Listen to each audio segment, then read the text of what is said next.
Quand la douce jouvence,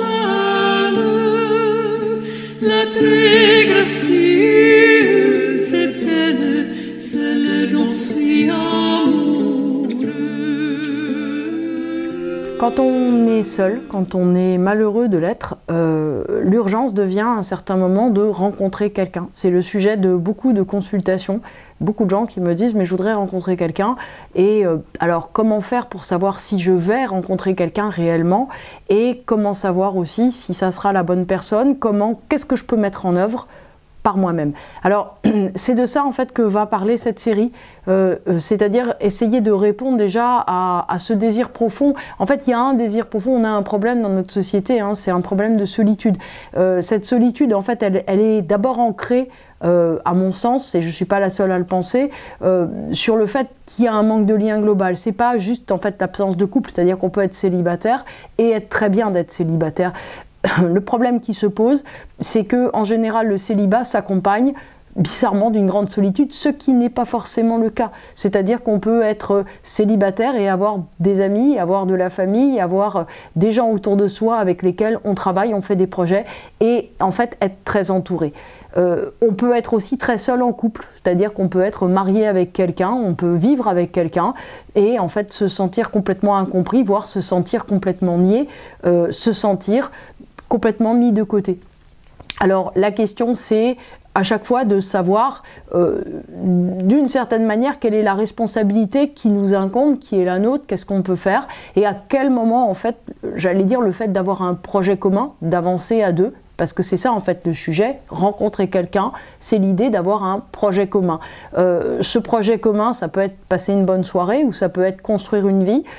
Ce qui est certain, c'est que en général, d'un point de vue en tout cas féminin, c'est rarement quelque chose de très court terme, c'est-à-dire qu'il y a une attente de toute façon présente, on va dire dans la psyché féminine fondamentalement, une attente de quelque chose qui soit plus durable, de quelque chose qui corresponde à une sorte de projet de vie. Après, ce projet de vie n'est pas forcément traditionnel, c'est-à-dire que l'idée de construire une vie, d'avoir une maison, d'avoir des enfants, de nouer des liens avec une belle famille, aujourd'hui est quelque chose de, pardon, de plus rare qu'autrefois. Autrefois, on entrait vraiment dans la famille de son conjoint ou de sa conjointe, on avait véritablement envie de construire quelque chose et bizarrement en fait on n'était pas plus malheureux que ça parce que on se disait tiens je vais avoir une nouvelle maman, un nouveau papa appelé belle maman ou beau papa, je vais effectivement prendre en charge les enfants, les neveux, les nièces, les frères, les sœurs de mon conjoint ou de ma conjointe. En fait on se sentait beaucoup moins seul. Aujourd'hui la recherche d'une affirmation personnelle, la recherche en fait d'une identité, d'un développement personnel, d'un développement de soi correspond bizarrement à un accroissement de solitude. C'est-à-dire que la logique d'hyper-séparation, d'hyper-individualisme de notre société aboutit au fond à un énorme problème qui est celui de la solitude et qui est celui effectivement de l'absence de rencontre.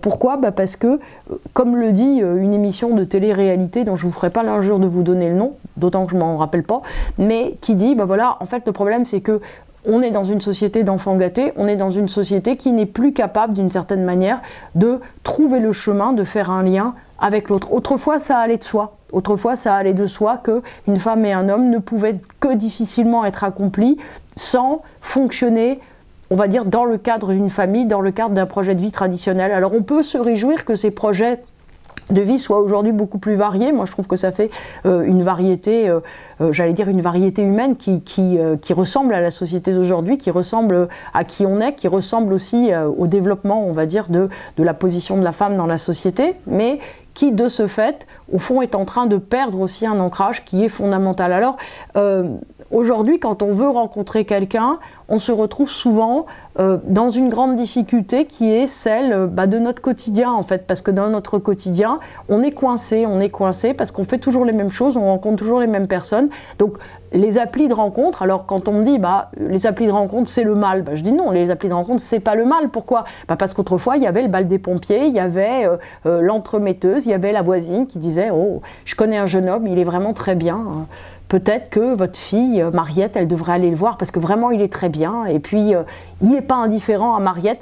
Ça vaut les applis de rencontre, hein. En fait, si vous voulez, on est vraiment dans quelque chose où, de toute façon, il y a quelque chose de, entre guillemets, assez non naturel au fait de sortir de son clan, de sortir de sa famille. Ou alors aujourd'hui, cette notion de clan, elle est beaucoup moins forte, mais ceci dit, sortir pour arriver à créer une autre cellule familiale dans laquelle, on va dire, il y a une cohérence qui soit différente. Alors, de quoi va parler cette série de vidéos? Alors, d'une manière ludique, mais ludique, c'est jamais moi tout à fait. Donc, l'idée, si vous voulez, c'est comprendre, en tant que, selon votre signe du zodiaque, quelles sont vos attentes essentielles pour rencontrer quelqu'un et quel est en fait le moyen préférentiel. Alors, bien sûr, on va aborder des signes du zodiaque, donc à partir de là, on n'est pas dans une recherche complètement personnelle, mais en tout cas, l'idée, c'est que tout ce que je vais vous dire sera vrai. C'est-à-dire que c'est peut-être pas parfaitement suffisant par rapport à qui vous êtes, mais par contre, c'est vrai. Donc, en fait, si vous allez dans cette direction, ça fonctionne.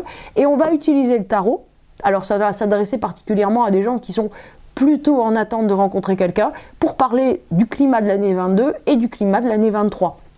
Alors, pourquoi on n'utilise pas l'astrologie? Parce que, en fait, quand vous êtes dans un signe du zodiaque, si vous avez par exemple un transit de Jupiter qui peut signifier une union, un transit de Vénus qui va être hyper court puisque ça va durer simplement, j'allais dire, quelques jours ou quelques semaines à l'échelle d'un signe, en vérité, si vous voulez, c'est peut-être déclencheur d'une rencontre, mais pas forcément. Il faut voir des cartes individuelles. Donc en fait, on reste dans quelque chose qui est trop imprécis quand on essaye de répondre d'une façon globale, on va dire, à des signes. Alors, le tarot, on va voir ce qu'il répond, hein. C'est un exercice difficile que je vous fais en live en vérité. Donc, on va voir ce qu'il a à dire là-dessus, mais c'est intéressant de faire le test. Maman.